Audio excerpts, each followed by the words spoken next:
a highlighter now. I'll tell you something about myself and in my approach in this campaign is we got to call out, of course, the hypocrisies on the left, right? The endless hypocrisies of the Democratic Party. Let's start with the fact that the Biden family has sold off our foreign policy to make their own family rich. You think it's a coincidence that the very country that paid a $5 million bribe to Hunter Biden is the same country that is now getting $200 billion of our money? It's not. I also called out the fact that Biden's not going to be the nominee. You mark my words on this. Give this another 2 months, okay? Yeah, I sometimes some of these things I've laid out over the last few years, I'll say, oh, this is a wild idea. Now, you mark my words on this. Next 2 to 3 months, they're going to sideline him. He's not going to be the nominee. Probably maybe they'll wait till March. That's what they're planning for. So call it out now and be honest. So I think we have to call out a lot of the hypocrisies that the Democrats give us that many Republicans are afraid to call out. We have to do the same with the mainstream media. I mean, that moderator on the stage at that last debate, she's somebody who had been pushing for years the Trump-Russia collusion hoax that never was. Totally made up. Had been pushing for the last couple of years that the Hunter Biden laptop story on the eve of the last election, we now know it to be true, that somehow that was false and Russian disinformation. So like a lot of other Republicans, I'll face them off and I'll call it out to their face so that we can actually see the truth. That's how we're going to save this country. But I can't do that for the Democrats and for the mainstream media if we're staying silent about the hypocrisies and failure and corruption in our own party right here in the Republican Party. Ronna McDaniel, she took over in 2017, 2018, 2020, 2022, 2023. All disasters for Republicans, and her salary has tripled in the meantime. Think about that. So the problem is not just about Republicans and Democrats. It's something deeper going on in our country. That's what pulled me into this race. I've lived the American dream. My parents came to this country with no money. I've gone on to found multi-billion-dollar companies. My wife is a successful surgeon at Ohio State, living her version of the American dream, saving lives every day. That's her passion. We're raising 2 sons. One is 3.5 years old. One is 16 months old. It's not a particularly natural time to be running for president. Any of you had kids, you know that. And so I wasn't thinking about doing this. If you asked me last October even, was I going to be running for president, I'd have said you're crazy. And there are other ways of making contributions to this country. But I saw that red wave that never came. And that was the beginning of what pulled me into this race. I think as a party, we've grown lazy, actually. The Republican Party has become lazy, and here's how. Not just the tactics on the ground, not just the ballot harvesting, all the tactics. It's deeper than that.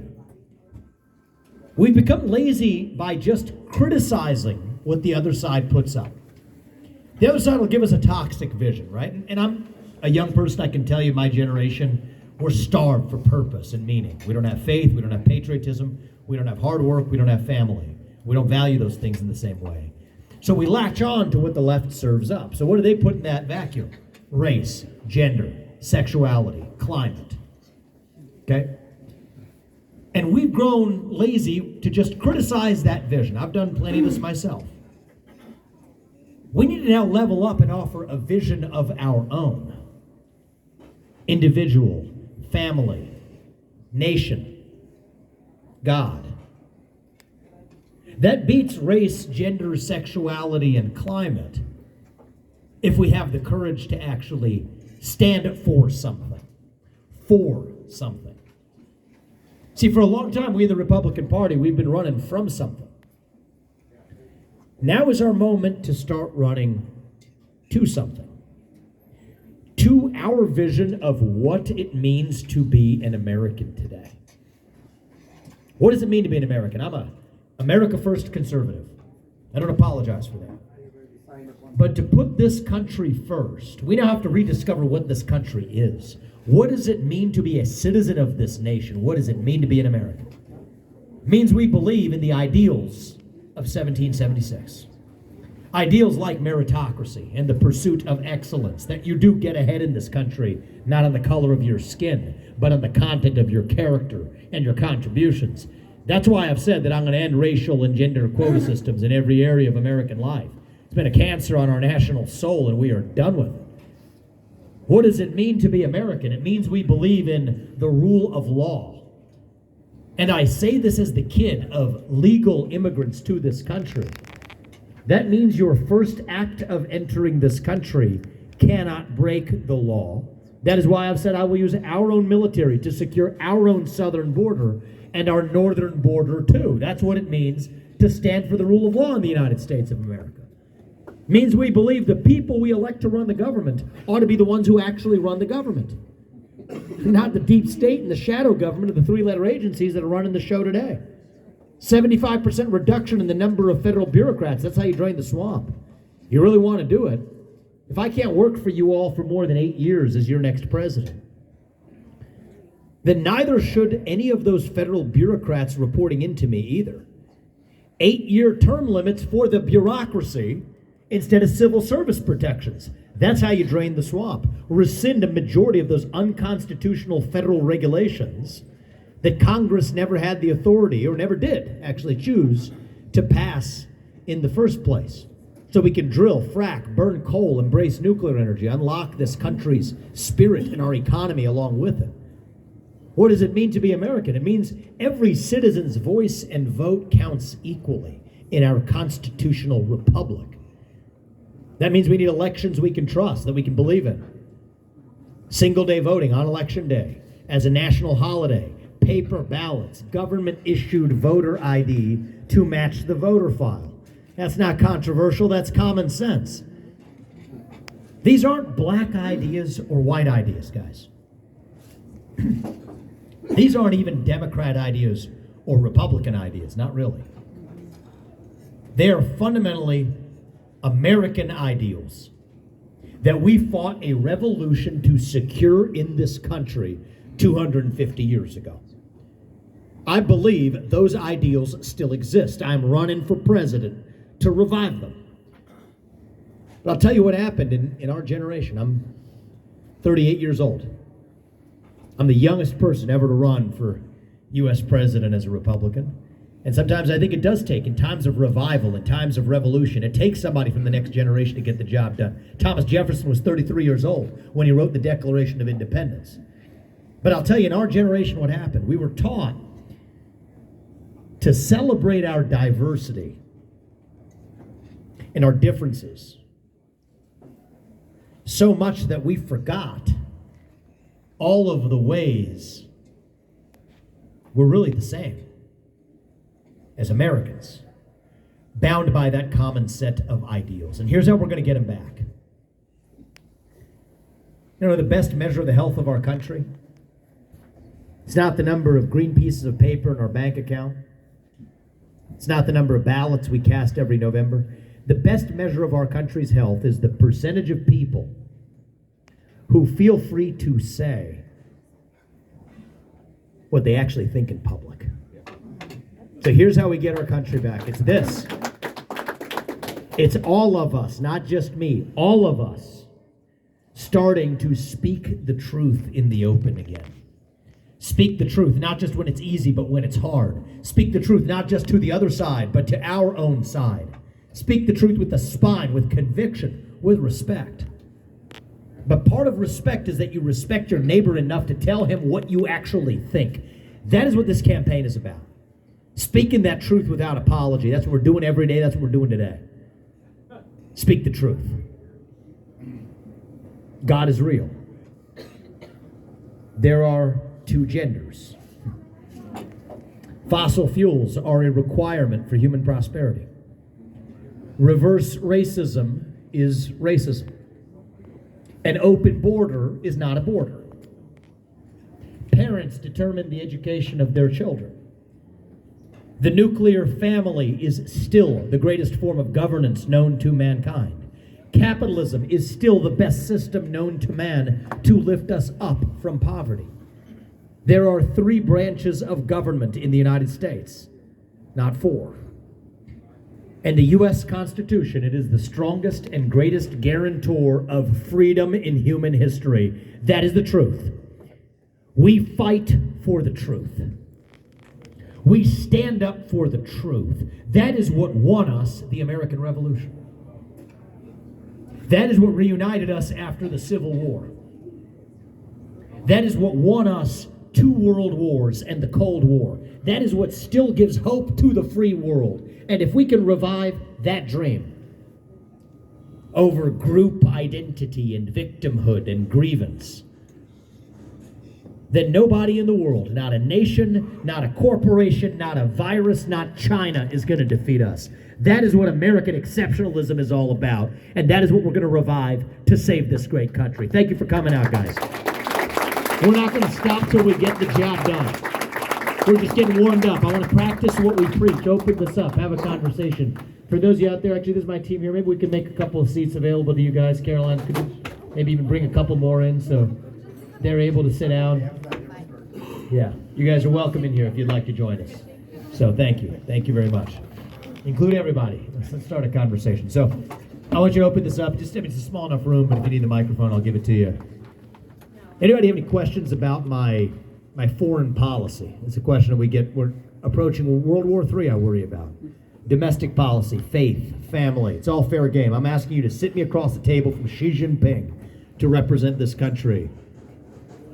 Everything's fair game to get to know who we are as candidates. Thank you.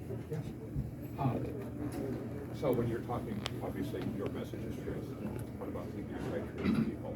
There's compelling evidence out there that the Department of Homeland Security and all the other agencies are doing their best to suppress. Of course they are. How do you? So this is where you cannot reform the bureaucracy. I'll repeat the question, but make sure everyone hears it. Making references to the Department of Homeland Security, the national security state, the post 9/11 really oppression in this country from the government on high that is destined to suppress the truth about, you go straight down the list ever since then. Saudi Arabia's involvement in 9/11, the weapons of mass destruction that were really just the smokescreen for the Iraq war that didn't advance the American interest, the basis for the 2008 bailouts, the Trump-Russia collusion hoax that never was, the origin of COVID. You say it originated in a lab in China, your account would be locked online.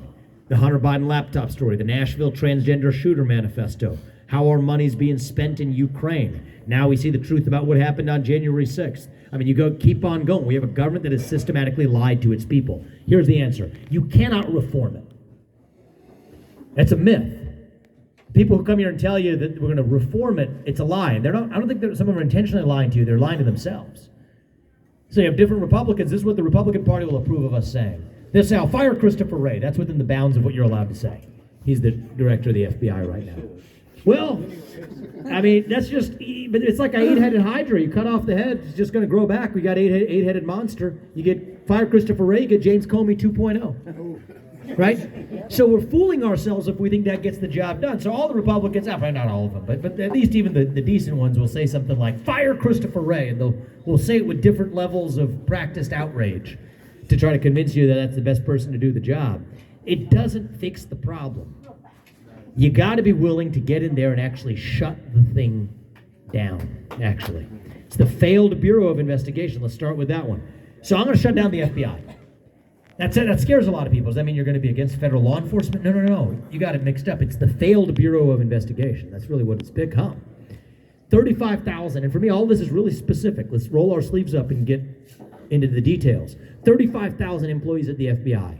20,000 of them are in back office functions, sitting in the J. Edgar Hoover building. That's where the corruption comes from. And think about it, they still call it the J. Edgar Hoover building that you reported to. I mean, it's unbelievable. I've seen it from the outside. I mean, they celebrate his legacy. It's no surprise. So those 20,000 employees sitting in the back office, they're going to have to go home and find honest work in the private sector. See ya. 15,000 of them are investigative agents on the front lines. Okay, these are people who are doing good people doing important work, but they're not effective. Move them to the U.S. Marshals, which hasn't been corrupted in the same way. It's actually much better at taking on child sex trafficking than the FBI has been. Move them to the DEA, imperfect though it is, has been better on the front lines of the fentanyl epidemic. Move them to the Financial Crimes Enforcement Network at the U.S. Treasury, much better at going after the FTXs, the SBFs of the world, the complex white-collar crime. So this is at once actually deeply practical. but it's also how you actually fight the corruption. You have to get in there and shut it down. Downsize the federal government by 75% of the federal employee headcount by the end of my first term. That involves, yes, firing millions of people. They duped Trump. They said you can't do it because of so-called civil service protections, okay? Read the law. The civil service protections only apply to individual employee firings to prevent political retaliation. They don't apply to mass layoffs. Mass firings are what I'm bringing to Washington, D.C. And so I think it takes a kind of leader. Yes, somebody's going to break glass. Someone from the outside for sure. I've got that. Trump's got that. But it's going to take an outsider who also understands the law and the Constitution of this country. And this is a war. I mean, the war I'm going to wage isn't some pointless foreign war halfway around the world. Send America's sons and daughters to die by the thousands, $7 trillion in national debt in Iraq and Afghanistan alone. I'm not going to make those mistakes. The war I'm going to wage is on our shadow government right here at home. And it's going to take a commander-in-chief who can't be captured by the special interests to do it. That's one of the things that stops you. Every politician dances to the tune of their biggest donor. In my case, that biggest donor is me. I'm serious. We're making immense. I don't want to be somebody's circus monkey, somebody's pawn they move on the chessboard. It's what politicians are. And I think it's going to take somebody now more than ever with fresh legs. Somebody from the next generation to reach the new generation of Americans. And that's why I think we're going to be able to get this done. And I give Trump a lot of credit. He rolled the log over and we saw what crawled out. Now it's time to bring the pesticide. Okay, that's what I'm saying. And I think that's what it's going to take to get the job done. Thank you. I appreciate that. That's probably the most important part of my domestic agenda, shut down the deep state. Yeah. What's your goal on taxes, including estate? Yeah, so my goal on taxes is, first of all, you need Congress to do it. So anybody who sells you a false bill of goods isn't going to get it done. Probably. I want to do the things that the president can do first. Use that to build the momentum to then drive a legislative agenda through Congress. So that much the president can do. Taxes, you need Congress to go through, and all of those end up being false promises. So I'm going in reverse order. But I hope I can defy that trend, and by my second year, do everything in the first year, move the military to the border, shut down the deep state, actually keep us out of World War III, end the war in Ukraine, keep us out of major conflict abroad. These are things I can get done quickly as your next president. End birthright citizenship, send illegal migrants back. These things are important, and I don't need Congress for permission or forgiveness to do this. Then in year two, we come to the actual domestic legislative agenda. Taxes. I want a 12% flat tax across the board. Ordinary income, capital gain, corporate, doesn't matter. 12% flat. Eliminate all the crony deductions along the way. That grows the economy, that goes the distance. And on a state, keep the exact maximum ceiling where it is. Right now above that, I think it's about a 45 to 60% tax. Bring that down to 12 too. 12% across the board. That's the pro-growth answer. Hope that answers your question. Thank you, sir. Thank you, appreciate it. Right there. Oh, you're saying hello. Oh, that's good. Oh, that's good. You guys know each other. I like that. Friends I coming just got here. her vote for you. I love that. Thank you, man. Gotta have you around more often. I like the hat too. That's good. I really do. Yeah, show everybody. It looks pretty I covered good. Trump up because I'm for you now. Oh, thank you. I appreciate that. I appreciate that. And I like the guy. You know, he and I have a good relationship, actually.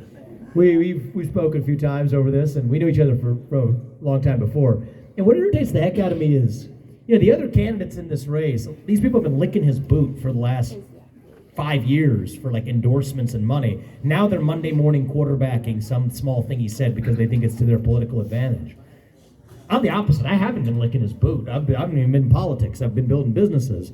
But now I'm running for president. You have to respect a president who I think was the best one of the 21st century so far, right? But he kept us out of major wars, grew the economy. That's good. I give him credit. But I think in these moments of revival, Thomas Jefferson wasn't 80 years old. It takes someone with fresh legs from the next generation to see this through. And that war we're in, it has to be somebody now who has not yet been wounded in that war. And I believe we can take our America First agenda, and it is our agenda. It does not belong to Trump. It does not belong to me. It belongs to you. We're going to take that further, and I think that's how we're going to be able to do it. You know what he didn't do? He didn't drain the swamp. He tried, but he didn't. He didn't get around to it. He tried. He got started. I'm going to give him credit. He gave us a good Supreme Court. This is going to be helpful to me in draining the swamp. 6-3, the current Supreme Court agrees that they were going to be able to do all of that. And then guess what? We'll get sued. We win at the Supreme Court. then the next president who comes along after me won't have his hands tied in the same way. So it's not about blaming anybody who comes before you. Each of us lays the groundwork for the guy who comes after, but now I'm confident I'm going to be the guy who takes us to the next leg in our journey. We'll come right there to you, ma'am. Vivek, as president or next president of the United States, would you pardon the political prisoners from January 6th? Yes, that's a hard yes. And I was the first, and I think still am the only presidential candidate, certainly on the debate stage, to give a clear answer to that question. Anybody who is a peaceful protester, that is, you do not commit physical violence on somebody else, will get a pardon not on the end of my term, on day one. January 20th, 2025. Donald Trump will get a pardon. Julian Assange will get a pardon. I don't even know what Julian Assange's politics are. He might be Democrat, Republican, doesn't matter to me. He's sitting in a foreign prison while Chelsea Manning, the person who leaked to him, got a pardon from Obama because she's transgender. I don't even know if she's transgender. She might just be smart. She claimed to be transgender and then gets the pardon because you're a member of a favorable class. And so that ends on my watch. We got to have one standard of the rule of law for everybody. And then it's shameful. You watch those videos coming out now. Yeah, the police letting them in there. I understand why they suppressed that video. It's wrong. And there's a reason why. I mean, you think about all the Republicans are against, men competing with women in sports competitions, okay? And that's good. That's important. We're all in favor of that. But that's the easy stuff. On pardoning peaceful J6 protesters, on pardoning Trump, on ending the Ukraine war, on exposing that corruption, on 10-year lobbying bans after you leave the government, on the kinds of things that the anti-carbon agenda, the climate change agenda being the hoax, capturing carbon, burying it in the ground. What the hell is going on here, right? I think that there's a reason why, firing Ronna McDaniel, there's a reason why I'm the only candidate on all those issues is actually able to speak the truth. Comes down to money. It's a hard answer. And so I think that's what it's going to take to revive this. But yes is the answer to that question. We'll come right back to you, and then we'll come to you, sir. So just two-part question. One, I know you've made a stance on pro-life, but I just want you to elaborate on where you're at with that. Yep. And how are you going to take care of our veterans as opposed to the current office? Yeah, excellent. So on pro-life, it's an easy one for me. I'm ardently pro-life. But I can give you the deeper, it'll be a long time to kind of give you our personal journey that led us to it. I talked about this a few days ago in Iowa. We had lost a child to a miscarriage, and we almost lost our second one, and it was a journey that in a spiritual sense led us there. But we are also just there by way of logic. But if you think about it, on the back end, life ends when brainwaves ends. Nobody has protests about that. Everybody agrees on that. So if life ends when brainwaves end, at the very latest when life begins is when brainwaves begin. It's just logic. It's just science. That's 5 to 6 weeks. So that's, my faith teaches me life begins at conception. But in terms of raw logic that everybody can agree on, we already agree on that in the law. So that's, I think, something that most of us agree on. And also, I'll give an example to actually even, former liberal friends and classmates of mine on this. Travel the country, sometimes you'll meet, people of different political persuasions. That's good. We should talk more. There's a case of a pregnant woman who's crossing a street. She's assaulted. The unborn child dies as a result. You find me one person in this country who thinks that criminal doesn't deserve liability for that death? You won't find one. I haven't found one. So it says we share the pro-life instincts in common. Here's what I'm willing to do. And I win people over with this, and I think I mean it. It's not just a trick. I really mean it, and I'll stand by this. More policies for not only adoption and child care and, I would say basic issues that stand for our pro-life position, but also, here's one, greater sexual responsibility for men in the law. What do you mean? We live in an era of genetic paternity tests. I'll say this as a man. If a woman brings a child to term, I would favor state laws that would give the woman the right to require the man to be the principal caretaker. So now it's not women's rights versus men's rights anymore. It's about human rights. And as a man, I'll bear that responsibility. And I will believe every man should. So that way we're in this together. It's really about human rights, not women's rights alone or men's rights alone. So that's the way I think about this issue. And I think that's actually our way forward in the party. Is not by compromising on our principles. It's by doubling down on them through greater responsibility for men and otherwise. On veterans, so I released a comprehensive veterans policy on Veterans Day. It's sad and unacceptable that 40, they used to say about 22 veterans a day commit suicide. No, it's upwards of 40 veterans per day committing suicide in this country, the United States of America. You don't know why we have a recruitment deficit in our U.S. military? 25% recruitment deficit. You want to know why? Because young people aren't idiots. They can see if this is how you treat veterans on the back end, then why the heck am I going to bother to risk my life on the front end? So a lot of this is the partisan stuff. It's very practical. PTSD, major problem. How do we do it? Decompression buffers, 3 weeks in a third-party site. You can have workforce training, transition back to civilian life instead of just throwing them back into the deep end of civilian life after actually having been in the real deep end of combat. Basic things we could do. Many veterans don't report their PTSD. Why? Because they can get tagged with the red flag law. Well, we need more privacy restrictions to be able to report PTSD, to be able to get care. Once you're out of service, well, what about the fact that, and I'm an absolutist on medical choice, it means the right not to try when it comes to a vaccine, but it means also the right to try for a veteran with PTSD. Schedule I substances should be made available through the VA for treating PTSD under medical care, and that includes ayahuasca, ketamine, and otherwise. It's a controversial position in the Republican Party, but for veterans with PTSD, look at what they're turning to otherwise. Fentanyl and suicide. So I think that that's what we really want to stand for our veterans. Let's do it. Driving 80 miles sometimes, maybe more, to get to the nearest VA. I stand hard for the policy that you should be able to get community-based care through the VA, even if it's not at the VA center, but through a local doctor who you get that reimbursement for. Because otherwise, if you have to drive 90 miles, people don't end up getting it. They don't get the care at all. So these aren't like headline-grabbing points, right? It's practical. But that's actually what we need. And the last thing is, so I'm a business guy. I come from the world of businesses. How are public companies run? The shareholders determine the pay of the CEO and the CFO and the board, and they vote them out if they're doing a bad job. I want to reconfigure the VA to basically have the veterans be the shareholders of the VA, where they're the ones voting on the pay and the promotion and who gets fired or not, because then the people at the top of the bureaucracy know who they're accountable to. Right now, they're accountable to nobody in a bureaucratic chain. The VA should be, who would have ever thought, accountable to the veterans. So these are basic changes, again, that I'm going to be able to make under the executive branch of the government. That's where the VA sits. And that's how we're going to respect our veterans and say that, the people have made a sacrifice, we deserve to have their back, and we will. Quick follow-up, I want to be respectful of everybody else, but quick follow-up. In Massachusetts, there's a statue called Monument to Our Forefathers. Are you familiar with this? I'm actually not. I would highly recommend just. What's the punchline? You made me curious now. One brother to brother.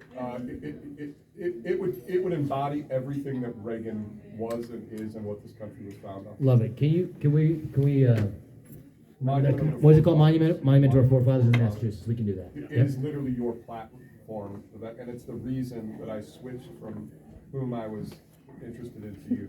Okay, I appreciate that, man. Thanks, and I love Iowa because I learn things too, right? So this is, you're talking to a camera with a red dot. That's talking to the media. This is real. So I appreciate that. Learned something today. Thank you. You got a question? Oh yeah, you go first. Sorry, I forgot. Thank you. Yeah. I guess I just wanted to know more on your thoughts about, I've heard you talk about the tyranny of the minority. Yeah. What exactly is that? Can you explain that a little bit? And what can we do to, what's the solution to that? Yeah. So it's a great question because this one's complicated. Our Constitution's really good at protecting against the tyranny of the majority. But what we have in the country right now is a tyranny of the minority, a cultural tyranny of the minority. So I'll give you one example of it. I mean, I could give you many different examples of it, but I'll give you two examples. The LGBTQIA, so many little letters, they put a plus at the end, the plus movement, right?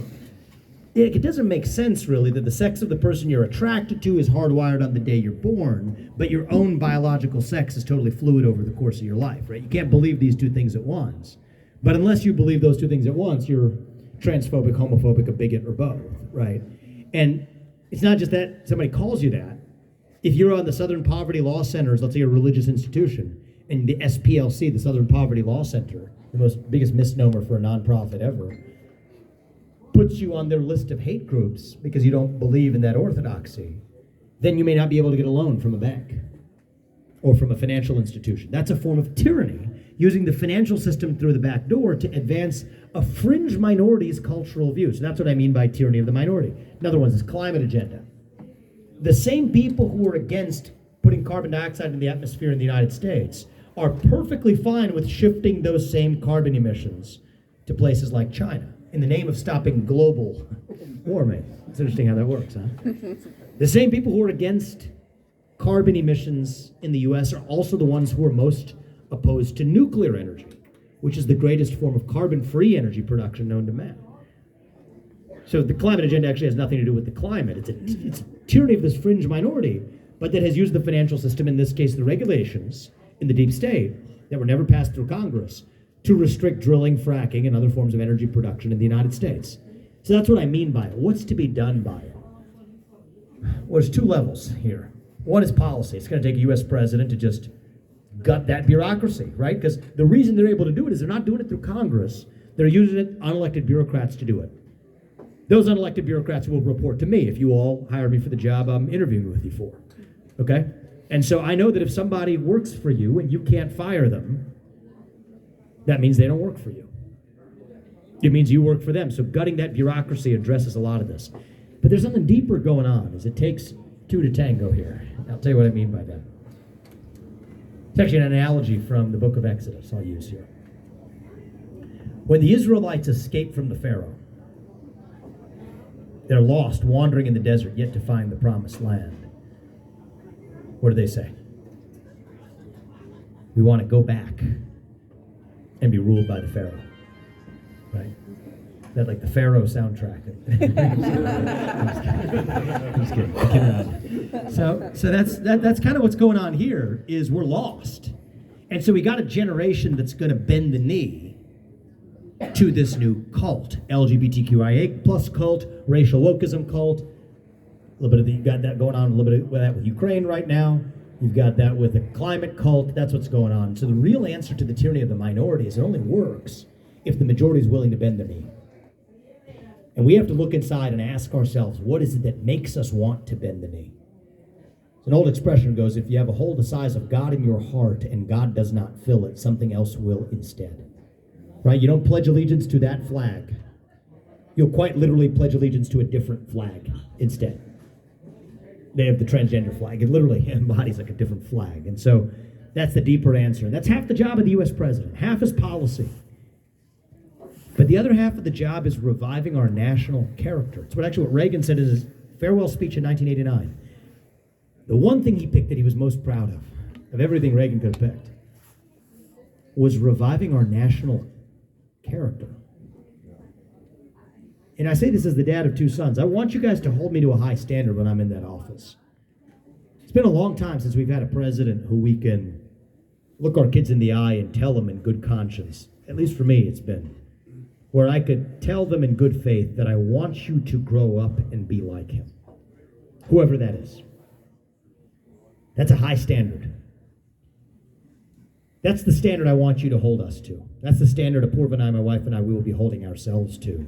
And I think that's part two of how we bring back our national character through the example that we set. Last question, okay. Oh, thanks, sir. Nice to meet you. I think I'm going to be bummed for you too. But, No, you're good. Okay. Thanks, yeah. No, I got 4 kids, and you recently got a house here in Iowa, so that's pretty cool. Yeah. Not just Iowa, but across the country as a whole, school administrations have been failing left and right, no matter what state they're from. I know a lot of teachers that are putting in really hard work, but they are just kneecapped because of certain administration type rules. I was going to ask about veterans. PK took my question, but having 4 kids, I appreciate within that like first 100 days, what would you do to try to reform or change about education? Totally. So a lot of this starts with the head of the snake. It's the U.S. Department of Education. $80 billion spent by this federal agency that then tells local schools across the country, you don't get that money unless you adopt these toxic racial and gender ideologies. That's where a lot of it's actually coming from. It's not just the randomly showing up at different places in the country at the same time. It's the same head of the snake. Same answer. Can't reform it. Trump tried. He said, put Betsy DeVos on top, fix it. Well, now it's bigger and worse than it ever was. Shut it down. Give the $80 billion then back to parents and states across this country.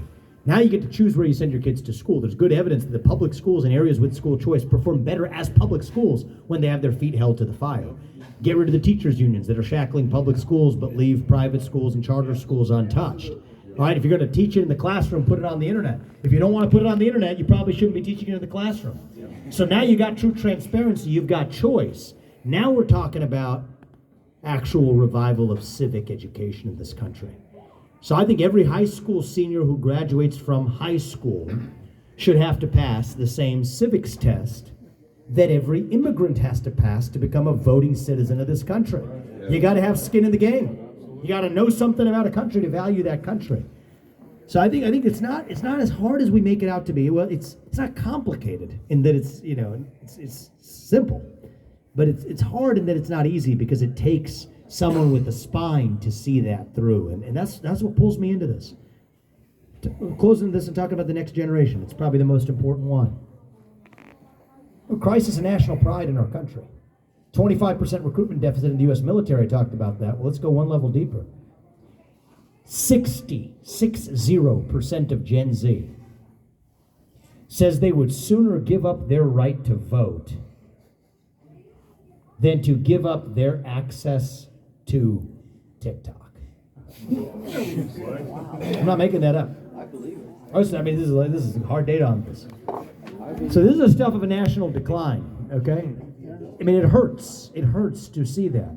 But I'll tell you, I go to college campus. I've gone to more than any other Republican candidate. It's not that these people are against the values that we share in common and hold dear. It's that they're lost, yet to find where they're actually going. And you know whose fault that is? That's our fault. For the failure to actually, as I said in the beginning, stand for something. Stand for the values that this country was founded on. Stand for the values that I was lucky enough to have two parents in the household. I didn't grow up in money, but I had the ultimate privilege, who instilled in me a focus on education and a belief in God.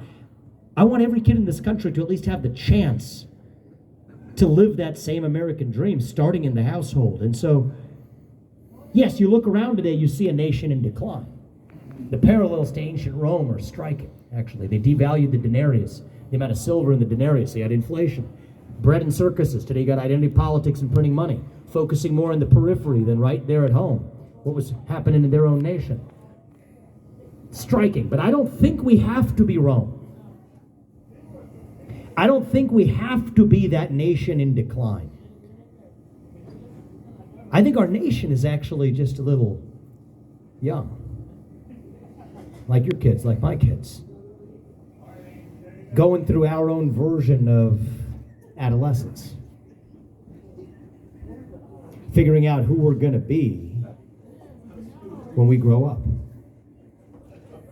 And when you view it that way, it makes sense again, actually. You go through that adolescence, you go through that identity crisis. You lose your way a little bit. You do some stupid things, and we are as a country, for sure. But we are stronger for it. We can be stronger for it when we get to our adulthood on the other side. So no, I don't think we have to be that nation in decline. I think we can still be a nation in our ascent. And I'm not going to be some Pollyanna, it's morning in America guy coming in here giving you some fake optimism. It's not morning in America, but it can be. It's not like the American dream is alive and well. It's not. It's alive and hanging on for life support. But it can be. And I think it's going to take somebody whose best days in life are still yet ahead. And I don't take that for granted. I hope they are. We'll see what God's plan is. But I think it's going to take someone whose best days in life could still be ahead to see a country whose best days can still be ahead of itself too. And so I'm here to ask for your help, guys. A guy like me isn't supposed to do this. The RNC chairwoman, she said I would get not another cent of funding from the RNC because I called out their failures. Well, fine. So be it, okay? Our family's been blessed with the American dream. We're gonna stop at nothing to get this done. But the only reason I have a chance at doing this, I think we have a very good chance at doing this, actually. I think the poll numbers are missing most of our supporters, many of them who haven't gone to a caucus in a while. I think we're going to deliver a massive surprise in Iowa, actually. The only reason I can do this is you all go first. And if I win Iowa, and I think we can, I think I'm going to be your next president. And we're not just going to be your next president. When I leave office in January 2033, we'll get the things we talked about done. Shut down the deep state, declare independence from China, stay out of World War III, grow this economy, all of that. But above all, revive national pride in this country so that our kids and their generation will be once again proud, as they deserve to be American. That this is still the country where we'll tell them that you get ahead with your own hard work, your own commitment, your own dedication. And once again, that you're once again free to speak your mind as a citizen. That's the American dream. That's what we're running to. And with your help on January 15th, guys, bring them out. Your family, your friends, spread the message from today. This is how we're going to do this. On January 15th, we will revive a nation whose best days will still be ahead of us. Thank you guys for coming.